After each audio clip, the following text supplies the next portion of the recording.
What do you know about web security and FileMaker Pro? Hi, this is Don Clark of FileMaker Pro Gurus and FM Database Consulting. The following video is part 2 of a 4-part series featuring Rosemary Tietge, a FileMaker Consulting Engineer.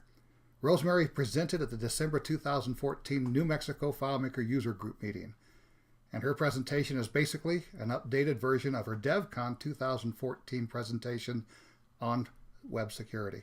So get ready. You'll learn all about the cyber threats you face and the steps you need to take to protect your and your clients' FileMaker data. Enjoy. The FileMaker doesn't allow you, as a system administrator, to test users' passwords so that they can change themselves to see if they've made them weak. Right? Right. FileMaker does not have any. The only place where you get any sort of a strength monitor in FileMaker is in the no, not even when you're creating a password. The only place there's any sort of a password strength meter is in the encryption. When you're turning on whole database encryption, there's a password indicator there. But yeah, if you want to enforce any sort of password policies, you can only enforce length in FileMaker itself. If you want to enforce any other password policies, you need to use external authentication. Because because that's the best practice anyway. That's what we want our customers to be doing. When you say external, that's not within FileMaker or FileMaker server. It's another program that's running on top of that. Right. Well, it's generally it's Active Directory or Open Directory, and and it could be that if you don't have a domain server, you can set up the accounts on the server if you're using a Windows server. One option if you don't have a domain server is you use the local accounts, the local Windows accounts on the physical server, and then point FileMaker server at that directory. Yeah, but you got a server. Well, same thing, on OS 10. On OS 10 you'll want an Open Directory server. That's the only way to do it. Is it set up? Is it on FileMaker's Open Directory? If you're in a Mac-only environment, it's going to be Open Directory. In a mixed environment, your OS 10 machine can be a member of the domain. Yeah. No, it can be a member. That Mac OS machine can be a member of an Active Directory domain. So FileMaker's wish list to start putting in some password policies so that they can increase their security, because not everybody has access to a server. Not every, for example, if you go to cloud and rent any one of the people up there, they're not going to have a server that you can put your username and password to set up your own security on through Active or Open Directory. So you're pretty much being left out there to dry by FileMaker if they won't start enforcing some of these. That's a great feature request. Do you know where to make those? I can't, talk about product direction, but, put it in please put it in as a feature request. Yeah, they do get read. No, they do get read, and they do, we get asked about them, periodically. It wouldn't take much to put in a few password policies, password, capitals, so on and so forth. Expiration dates. It seems like that's something that some developer probably already got something out there to type it in. Search for FileMaker password authentication plugin or something. Yeah, I don't think there's any plugins for that. Again, because you don't want to be doing. Well, obviously, yeah. Yeah, that's one thing is you don't want to use anything beyond the supported external authentication. That's getting into that third-party security add-ons that can generally be less secure and easier to compromise. Especially ones that or they break on an update. Yeah. Or they break on an update. Yeah, that's the other issue with plugins. Yeah, the final thing that you can do, and this is one that I have a customer in Southern California that does this, is audit access to your systems and publish the results. This company actually, they were having some pretty significant problems with users doing what they were supposed to be doing in their system. And that is their system of record for certain things in the plant. And if if those things are not being logged, they are subject to fines from several different government agencies. And so what they started doing is they started auditing because they were having some performance problems. So there were times legitimately when people couldn't log what they needed to log in systems. So they started auditing everything that was happening in the system, all navigation, all data entry, every keystroke going into an audit log table. And that way, when someone said, oh, I didn't do stuff because the system was down, if 80 other users of the system were working just fine, that was then a firing offense for that staff. But the other thing they did is they made that audit log a world readable table in their solution. So managers can go in and see what staff is doing, but staff can also go in and see all the click paths and all the reporting and everything that management is doing. And they found that it improved compliance immensely and it improved trust across the board. Trust in the system and trust in the work groups and on the teams, because everybody could see what everyone was doing. So it's one thing to produce the audits, but then you actually have to also use them. The workforce that I had was a marijuana medical shop that I did a database for, and I put a lot on it. There's an audit trail because you can sit there and watch them do something, but they all took the medicine. My employees did. Yeah. And I said to the owner one day, I said, see, so and so this number's off because they did this right here. You just do such and such. Yeah. They remember. Yeah. The spec, I think, was in New Mexico. There was, I think the whole city was looking for somebody to spec a database for the marijuana. No, I didn't see that. Yeah. So stay away from government contracts. Next big risk is physical. I would do the Affordable Care one for $1 billion.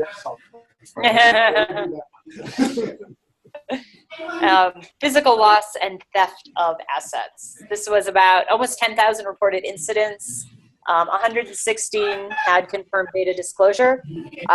This is almost always laptops. And biggest industries where this is a problem are healthcare, public sector, and mining. Which I thought was interesting. Generally people are careless and we leave our phones and computers at airport security, we leave them in the car, and really theft and loss affect every type and size of organization. The assets that go missing, are the portable ones. I mean, occasionally people come in, thieves break in and steal all the computers out of a business, but it's much more common that you lose one laptop somewhere. And the other, physical documents, flash drives are a big vulnerability. Paper, other media. In one incident last year, data was compromised because backup tapes that were en route from the business to a storage facility fell off the truck. Yeah. And the other thing is the top industries have mandatory data disclosure rules. So I think that Verizon's data is probably skewed towards those industries because, HIPAA, the public sector, mining all have mandatory disclosure rules. I suspect, general small business, it's also a huge problem. The other thing is loss is 15 times more common than theft. It's not people stealing things out of offices, bad guys stealing things out of offices. It's employees being careless.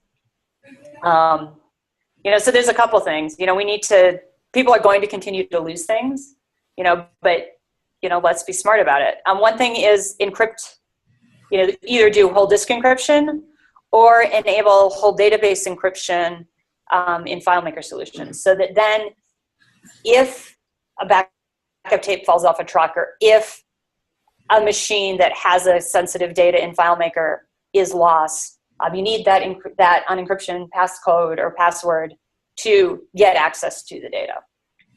If you turn on the whole database encryption in FileMaker, That file is going to be encrypted, data at rest on the server, on backup tapes, as a copy if you take it home to work on it offline, if you put it on an iOS device, and so on. Other things for encryption, if you're using iOS and FileMaker Go, turn on a passcode on the device, because that then automatically triggers the iOS data protection and encrypts everything on the device. And then encryption is pretty strong. No, what I was going to say is that there's, I guess because I'm old or something, but I always have this fear that encryption goes wrong. Not so much anymore. Well, such as it doesn't de-encrypt something. I worked in software for 46 years before I retired. And I got to tell you, anything can go wrong on these things. And encryption, you're putting 456-bit, mega CIA encryption on something, and there's a bad block on your drive, and all of a sudden that bad block on your drive prevents bit number 454 from flipping. You just lost the whole database. Well, at that point, you're hoping you've got backups. That's the next thing, automatic backups. Of both, laptops, iOS devices, servers, makes recovering from a loss a whole lot easier as well. So, again, best practice. Are you Not backing up? Not just replacement backups, but just incremental. Exactly. Just, all of that. The other one is improve your personal habits. Keep things with you. I mean, I learned this when I was really young. I'm a violinist. I've been carrying around when I was a kid, it was a $2,000 violin. It's probably now about a $10,000 violin, through Wisconsin winters, Wisconsin summers. So number one is I never leave anything in the car, because, northern Wisconsin winters and delicate wood instruments don't do well together at all. Cold Wisconsin winters, hot Albuquerque summers, sensitive electronics also don't do so well together. So,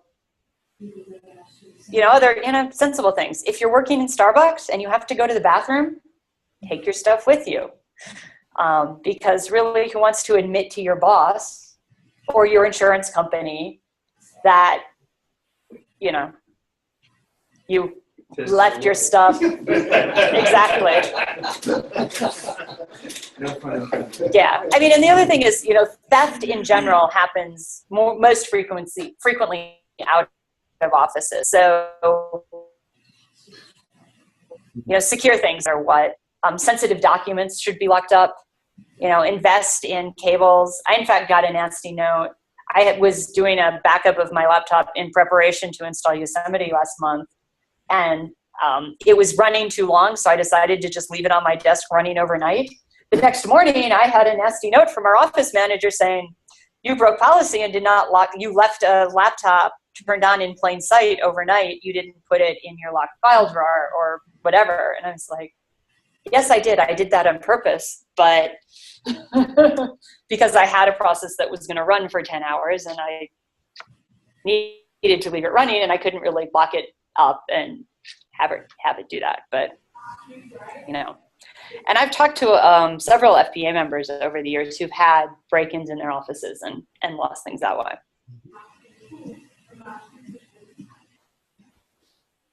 So the next sort of people and things are just the miscellaneous errors or the easy mistakes that compromise security.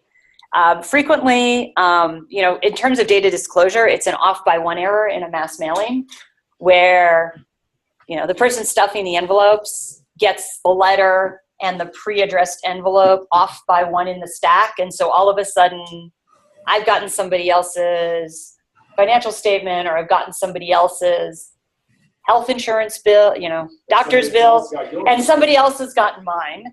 Exactly. Another common error that happens really frequently is accidentally posting non-public information to a public location, or, publishing web content before it's ready to go, before the product is shipped, things like that. And the final common error is misdisposal, where paper is thrown out without proper shredding. or computers are disposed of without erasing hard drives. Media is disposed of without erasing it first, things like that. So, just be aware of that. Yeah, and using secure arrays. Copy machine sold without erasing hard drive. Exactly. Every document, ever copy. Yeah. So again, much of this risk is physical documents and information assets. Generally be careful when you're disposing of things. Follow best practices. Do a 3-pass erase. I don't know if you need to do a full DoD 7-pass erase unless you're really extremely paranoid. I have been known to not even bother do a 1-pass or 3-pass erase, and then physically remove the hard drive from something that I'm sending to recycling, and let my husband have at it with his drill press. That's or a hammer. Yeah, any of our Yeah. work doesn't go to reapplication with the hard drive. All Yeah. the drive stays. Exactly. So take that extra bit of time. And the other thing is educate users. This is a good, educate users, educate your customers that this is an area of risk that they should be aware of. I used to work in higher education, and whenever we refreshed our computer equipment, we actually donated all of our computers to at-risk youth programs and the public schools.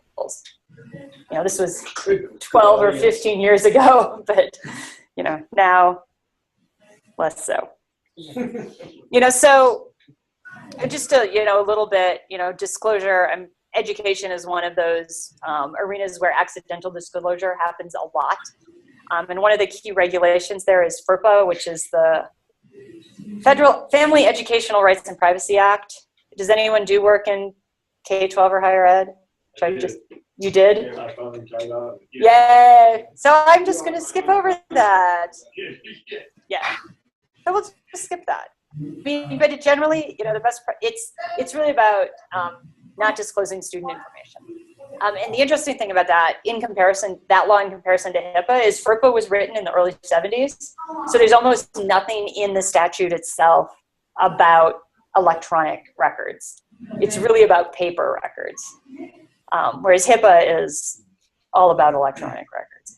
Or just Yeah, exactly. because the APS got hit with a lawsuit, I don't know, around years ago now, because they let somebody come in and talk about it. Everybody now has to go through this training. Yeah. Which is, it all talks about what can you say to the person who walks in. Even the training doesn't talk about electronic records or paper records. Yeah. So that's the people and things, and it's really about low-hanging fruit, following general best practices. Next is, the credit card areas of risk, and that's point of sale intrusions, attacks on web applications, and credit card skimmers. And, as FileMaker developers, we can do a lot about the first two and not much about the third one. So credit cards, point of sale intrusions. There were just under 200 reported incidents in 2014, but they all had confirmed data disclosure. Some of them were really big, and there have been even more this year, in 2014. They're always financially motivated. The bad guys are usually in Eastern Europe. And the top industries are, as expected, retail and accommodations, food service. So restaurants, hotels, retail establishments. When you say point of sale intrusions and you're saying accommodations, food service, these are like a hotel chain. They have their system compromised unbeknownst to them. Yeah, it's just, it's the same kind of attack as Target. Or they know about it, they just don't do it. Yeah. So most breaches, there have been all the high profile breaches that hit the news, all year. But a lot more breaches come from small businesses, who have that we're too small to target attitude, but they don't have as much security. So they're really low hanging fruit for attackers, or they don't have an IT security budget. They don't have an IT manager even in many cases. I mean, they don't have strong policies and procedures in place that larger businesses do. So the median number of identities breached per attack last year was just under 7,000. So you've got those reports of, 40 million or 70 million, whatever it was at Target, but the median is 7,000, which is still a big number, but it means that half of the breaches had fewer than 7,000 identities lost. And on average, this is another one of those numbers. There's a Ponemon Institute did a cost of data breach study, and in the US last year, every breached record costs on average $188. So $188 times $7,000 is just under $1.3 million. So average, or that's the median. So, right. So can any business, no small business can afford that. Exactly. Yeah. Well, the key thing about the $188 is that these people who are doing this, they're not stupid. They're not trying to do $16 million or $28 million or whatever, which obviously, or not obviously, but can well raise red flags right away. But $55 for a tank of gas and $8 for a 6-pack of beer. Or actually, the latest pattern. I actually talked to someone yesterday, and this happened to a friend of mine this week. She had her American Express called her early in the morning and said, there's some suspicious activity on your card. So she went and logged in. She had like a $25 charge from Blizzard, WoW, World of Warcraft, and 2 $1 charges from the Apple Store. $1 charges are. I know, but The App Store, but typically that's what they do. In Chicago, the charge. Yeah, to see if it's valid, and then they start to go after the big stuff. Yeah. Or whatever. Yeah. So, all the big POS breaches over the last year and a half or so have followed a pretty common pattern. We talked a little bit about Target already, where, starts with a spear phishing attack somewhere in the supply chain, or a watering hole attack, same thing, to get network credentials of either the target company or a third party that has network access to the target. And this is what Target. Sooner or later, they're going to get hit just by the name. Yeah, right. So, essentially, someone clicks on an email attachment, this is where a payload is installed, and the hackers get network credentials. And then they're really patient. They jump from wherever they get in. In the Target case, it was into a supplier portal. They jump from there, they start poking around, they start pulling documents, and then they start compromising other machines on the network until they get to, the server or the image that contains the software updates for the point of sale system.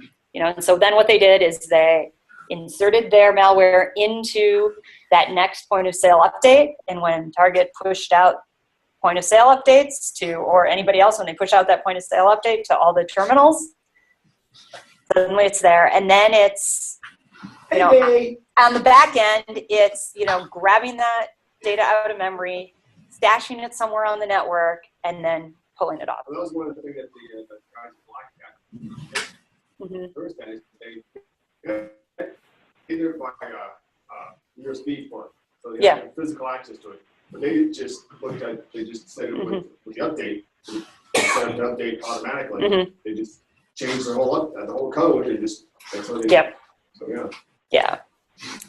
so how can you avoid this? Simple things. Put supplier information behind a portal so that bad guys can't search it and then pull it down. And that's like the target information was actually, the target supplier information was publicly available before this breach. Isolate networks, the whole single flat network, the fact that, Target's entire network was flat was also part of the problem. Like they don't have, means that they didn't segment their network. The point of sale terminals were on the same, basically physically routed network as the home office, and the web servers. Yeah, they have like 15 billion in stores. I mean, everything was right. But there's no, like, you're all inside of, you don't have any partitioning inside the network. You know, if you think about, you know, a lot of organizations, you know, you've got, you know, what that would be would physically separate the point of sale network from everything else. right within the point of sale network. You Some segment, regionalize it, something so that you're not, you know, so that everything isn't. That's exactly it. So there's some great, if you're familiar with Krebs on security, it's Brian Krebs. He just wrote a book. It came out last month. I haven't read it yet, but he's had some good good articles on point of sale attacks in general and the target and other recent breaches in particular. And he has been he's one of the reporters who breaks news of breaches. You know, so keeping an eye on his blog is. And what's his name? Brian Krebs, and the website is Krebs, Krebs, on security.com. You're too Huh? Huh? too young. I guess so. She'll be going. Yeah, so some other things, you know, for small businesses especially, a really common point of sale attack route is third-party remote access software like PC Anywhere or LogMeIn. You know, you use somebody's point of sale software and the vendor wants remote access to your point of sale terminal. So they use PC Anywhere or LogMeIn or something like that. You know, security of those products isn't really an issue, but they're frequently implemented insecurely. In that the vendor wants to have a single password to manage all of their accounts. So suddenly you get that password and you can now compromise everybody, 20 or 50 or hundreds of stores.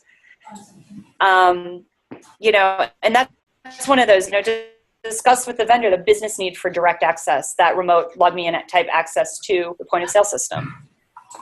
You know, make sure passwords used for remote access to point of sale systems are not defaults or anything obvious like the name of the point of sale vendor or otherwise weak passwords. You know, and also work with your vendor. If this is managed by a third party, make sure that they're following password best practices there. How about, because you seem to be pretty up on all this stuff. How about that, the location services? Is that a way that people can backtrack into somewhere through location services? I don't know. Like, that's not something I've done a lot of research on. You mean you're thinking location services like on your phone and stuff? As well. Yeah, or on your machine. You know, so-and-so wants to be able to find out where you are so they can deliver even more insidious shit to your computer than you have already. Yeah. And so you see, is that okay? So you click OK. That's going to be a way in, obviously, to a computer or a server. Or right. Well, you'd have to. I mean, the thing about location services, you have to agree to it. Yes. You know, so and it's on a site-by-site basis. Or an app, it's an app-by-app and site-by-site basis at the moment, right? And even if it's on a one-thing basis, and you think that's a site that you trust or a vendor, just like someone clicking on your mother clicking on the link. Yeah. Talk with their friends tomorrow if I they're wearing. Paying attention to We can go down. Doesn't like us. their logo, and you click, and all of a sudden, you're Like cold. Yeah, that's true. Yeah. taking over. Right. Yeah, I don't know. I haven't. Never heard. You have to get it ahead of time. I haven't done any research on it. I mean, I tend to turn it off just because I don't want Google to know where I am. But Okay. that's me. You know, They're watching you with the satellite. yeah, I know. In fact, actually, I'm just watching me with a satellite. They're watching me with Street View. I was actually, if you go to I don't know if it's still current. 3 or 4 years ago, the Street View picture of the office building FileMaker used to have an office in Washington, D.C. If you pan just past the office building to the driveway, you saw my car exiting the parking garage. And my boss figured that out one day. He was like, I wonder when they took that picture. It's like, that sure looks like Rosemary's car. And then they gray out your face, but it was clearly me because it was like a shirt that I know I own. So. Well, there's a special version of Google Glass though that takes out that grayed out part of your face. I'm sure there is.